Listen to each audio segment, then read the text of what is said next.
Patriots Q&A. It was a busy day for the Patriots here. I'm Sierra Goodwill here with Evan Lazar. A lot to talk about today because we started the day off with a 9 a.m. press conference with Bill Belichick. Then we finally got to hear from the quarterbacks. Cam Newton talked to us all for probably about a half an hour. We were very impressed with the amount of time we got with Cam Newton today. Jarrett Stidham, Brian Hoyer, pretty much all of the coaches. It was a long day of interviews with the Patriots staff, and we're going to get into all of it. Let's start with the headliner. Obviously, people want to know about Cam Newton, what he had to say, what his vibe was like. He wasn't wearing a fedora, not just yet, but he was in a good mood. Evan, your first impressions, what stood out to you the most from Cam's first presser as a Patriot? Well, first of all, Sierra, I'd say that I think he's already gone through the Bill Belichick school of how to talk to the media, because some of his answers, not to say that they were bad, but they were just, very Belichick-like. And I asked him, about the similarities between the Panthers offense and the Patriots offense, and he said that he can't talk about that. So I know Belichick's already gotten to him a little bit, but I think the good thing that we did see from Cam was very, his typical energy, right? Very lighthearted, very much a smiling type of guy, very excited to be here. I think that the biggest takeaway from him personally was probably that there's a lot of narratives out there, I think, about how this relationship is going to work and how exactly they're going to mesh, Belichick and Cam, that is. And I think that he kind of had some preconceived notions about the Patriots organization as well. And he kind of learned quickly when he got here that not everything you hear from the outside is actually true. Right. So I think that's a big thing. The other thing is, Josh McDaniels, and we can get into it, he went into a lot of big detail about how this offense is going to look in the post-Brady era and where exactly they're going offensively, that I thought was really interesting as well. Yeah, for right or wrong, I think that people don't usually think of the word grateful when it comes to Cam Newton, but that's really what, in my opinion, he exuded in this press conference. He went on and on about how he pinches himself every day that he's a member of the Patriots, and it's a surreal moment driving up to Gillette Stadium every day. And one thing that I also took from his press conference is his approach based on how things ended in Carolina. He said he wakes up mad every day. He's mad he can't see his kids every day. So I definitely do think this is an opportunity that he is going to seize. Let's get to some questions here. What are your thoughts on Jarrett Stidham's confidence level and what he's learned from the GOAT? I'm assuming that's Tom Brady. Stidham saying today in his press conference that he is absolutely ready to be the starting quarterback for the Patriots. Yeah. I thought that, Stidham really came off as somebody that's very confident in his own shoes of what his abilities are. I think that he realizes that, you know what, maybe it won't be this year, maybe it won't be week one, but his time is going to come, and he's going to have an opportunity in this league to start at some point. So I think that he's staying patient, and he's saying all the right things about how he's going to love the competition, and he's looking forward to the competition. So I think that these two guys realize that they're in sort of this crazy, situation where there's not a ton of lead up to the season. They're replacing a GOAT. Where do you kind of go from here with this offense is going to be a big question mark moving forward. And I think that that's going to be really interesting to see who really ends up winning this job, because I think both guys realize it is a competition.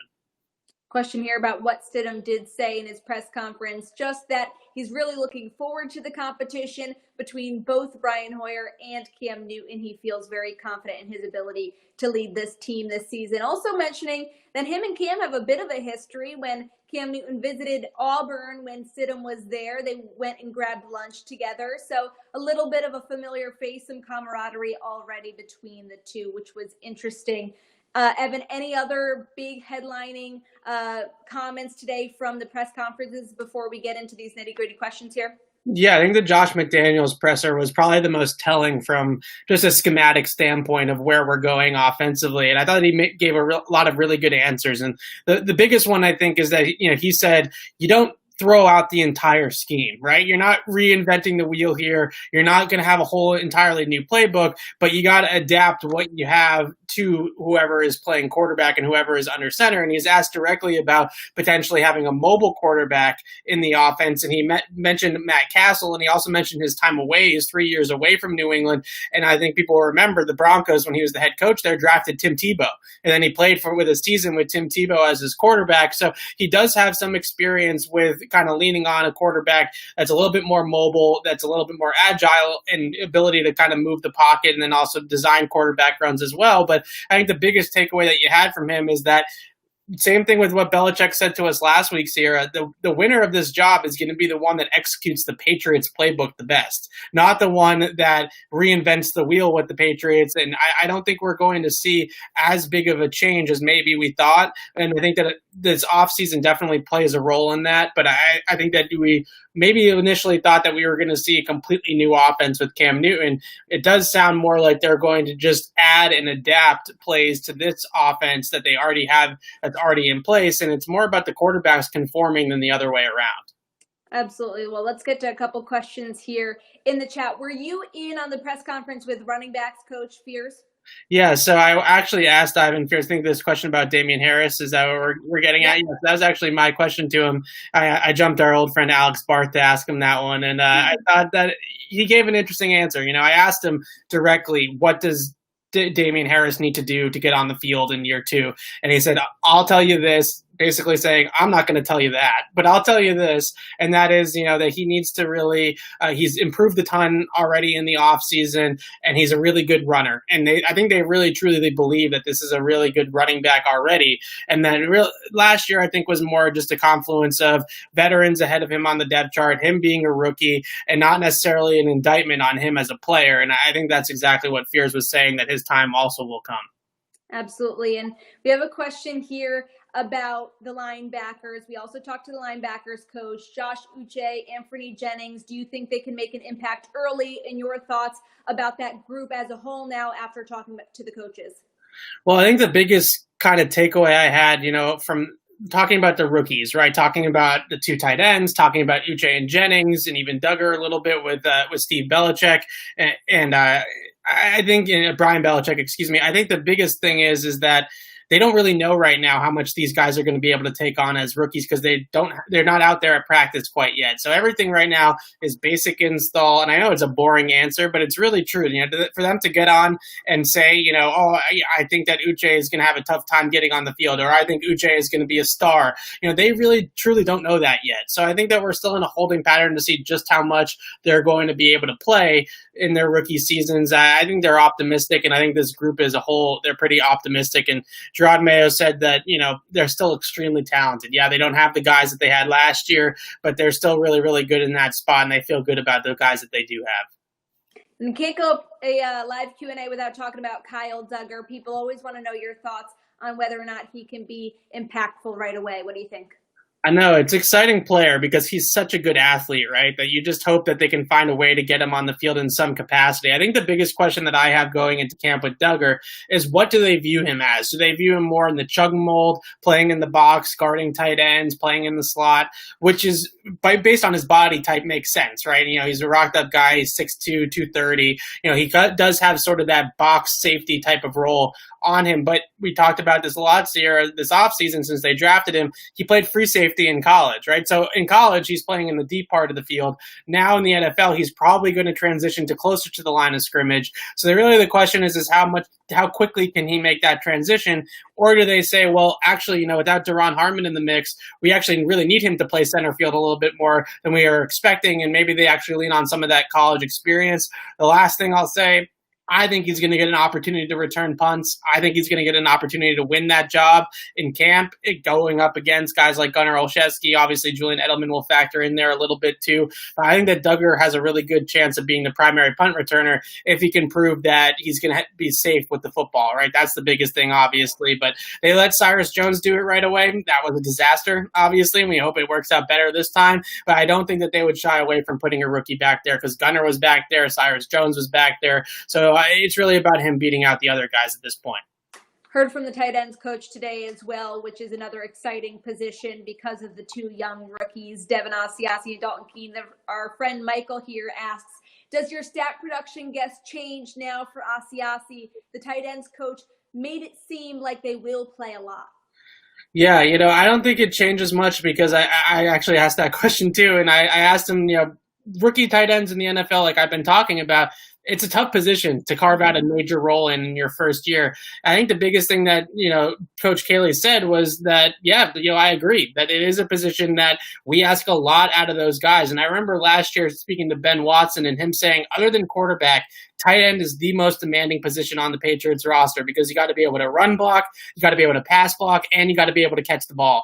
And there's not a ton of positions where that's all true, right? So I think it's going to be an uphill battle for both of those guys to play a huge role in year one. I think that Cayley realizes that as well, and they're probably going to focus on getting them into situational football moments, third down, red zone, 2-minute, situations where they really need that pass catching juice out of those guys.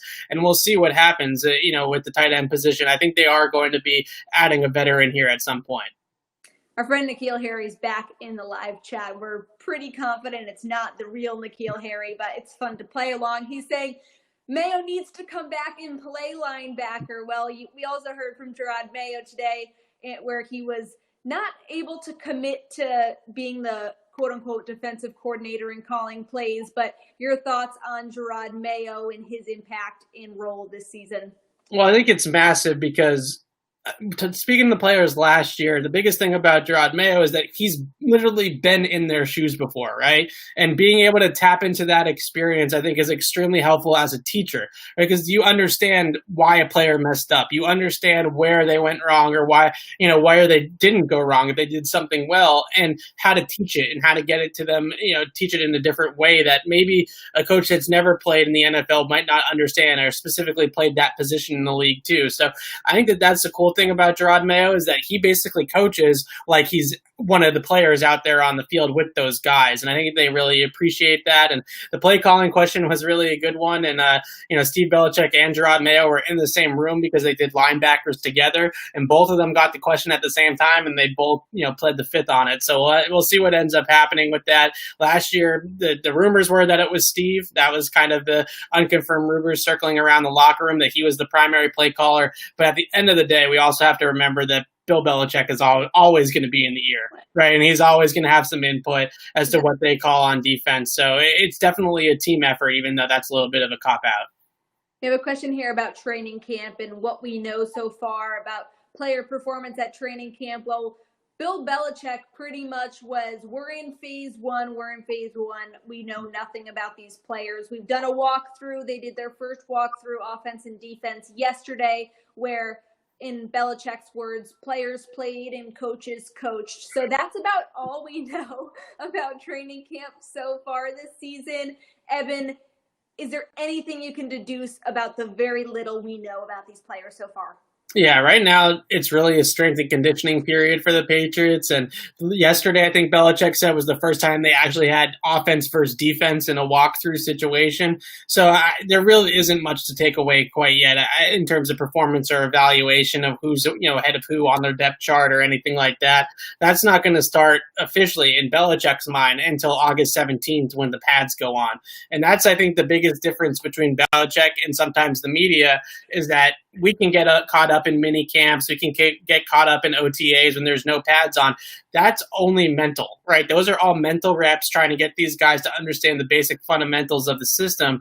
Then when they put the pads on, that's when they start the quarterback competition. That's when they start deciding who's going to, be a starter, who's not going to be a starter. So we're still a little bit of a ways away from that. Before I jump to this question about your thoughts on the undrafted free agents here, let's stick with the same topic. Doug's asking when the first day press can view practices. We heard today that the first day of padded practice for the Patriots will be August 17th. Whether or not the media will be able to be there a few days earlier or if that will be the first day that press can actually view the practices is still up in the air. But around the corner, feels like it's still far away, but eventually Evan will be able to give you a little bit more insight. Yeah, exactly. It's I believe that we're going to be allowed to get to the non-padded practices starting August 12th, but right now that's definitely kind of, we're at the team's mercy for them to tell us exactly what's going on with that.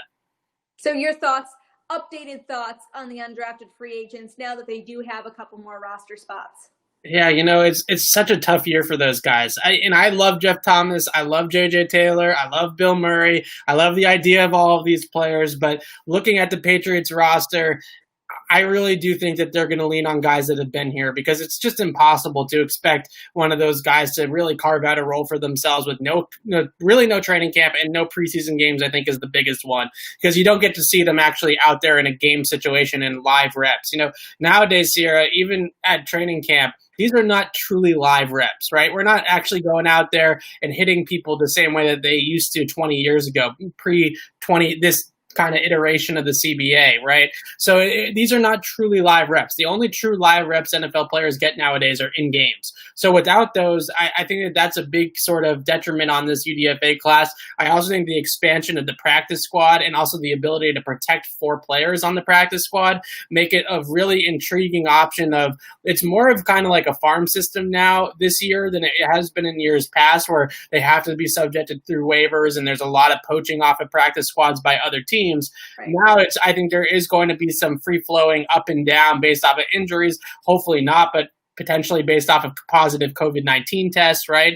So I think there's going to be a little bit of a different approach to the UDFAs. I expect Thomas, I expect Taylor, I expect those guys to be around in some capacity. I think it's going to be tough for them to get on the field.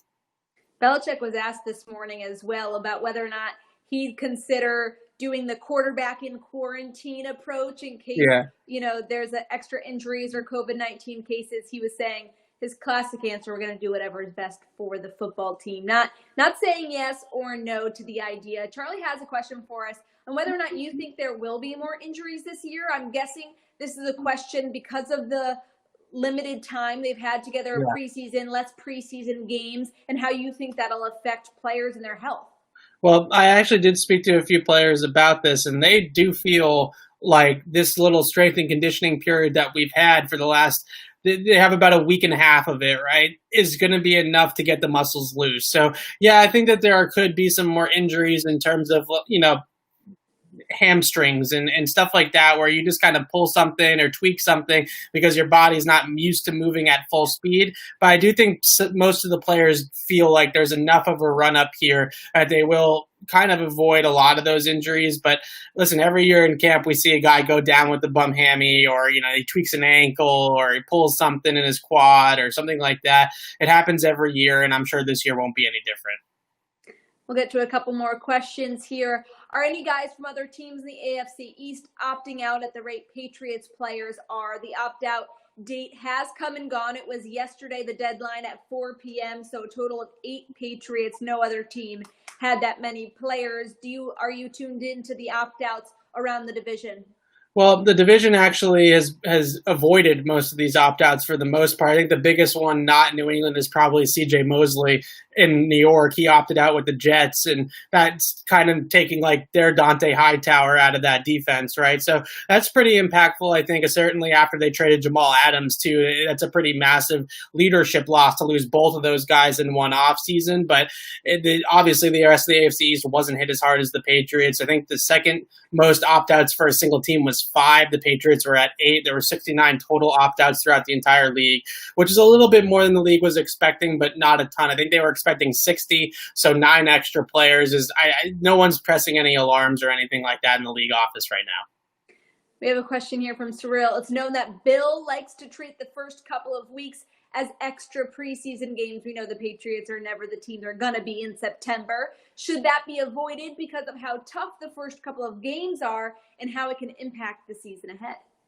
Well, I think what you see is that the Patriots like to build up, right? They like to take a foundation and build a strong foundation in camp, in the preseason, and then the 4 kind of first month or so of the season. And the other thing I think is that you got to get out there on the field with all of your pieces together and see exactly what are we good at, what are we not good at. And that's a lot of what Josh McDaniels talked about today was, we got to figure out, we might not be good at things that we were good at with Tom Brady anymore, right? We might be not good at certain things, but other things that I wasn't able to call with Tom, now we'll be able to call because whoever's under center is more comfortable running those things. So I think that's really, it's more of a feeling out process. It's not necessarily that they don't care about the games or that they're not trying to win those games. I think it's more just a feeling out process of what are we good at? Let's build the foundation, then build up and up and up to adding more and more and more to people's plates. So there's a slow kind of build up or progress of the season that they like to take. And obviously nobody wants to peak in September, right? That's kind of the cardinal sin of any football team,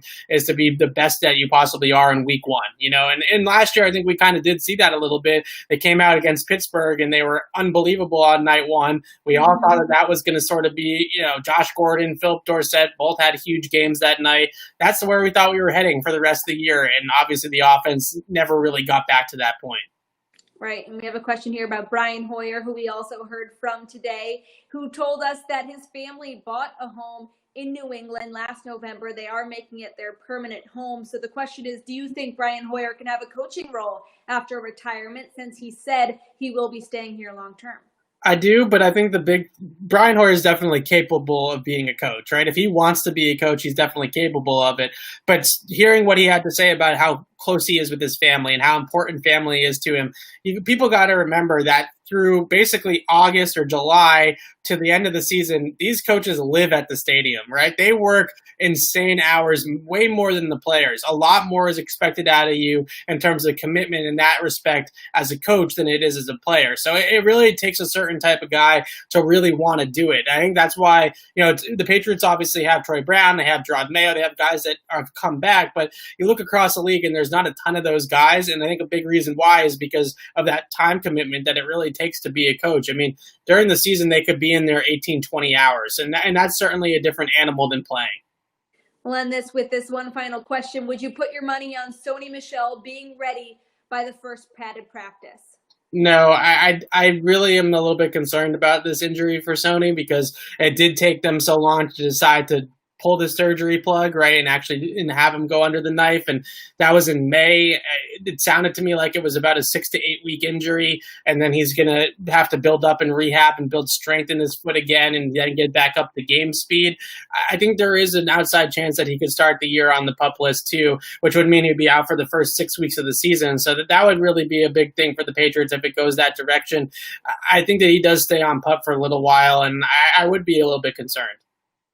Well, make sure you guys subscribe to our channel here at Patriots Press Pass on YouTube, because we'll be turning out plenty of content surrounding today's press conferences with the quarterbacks, Bill Belichick, and positional coaches. And make sure you follow us on Twitter at Patriots CLNS, once again, for all of our Patriots content. We'll be back here for another live Q&A next week. Same time, same place, 1 p.m. Eastern. For Evan Lazar, I'm Sierra Goodwill. Thanks so much for tuning in.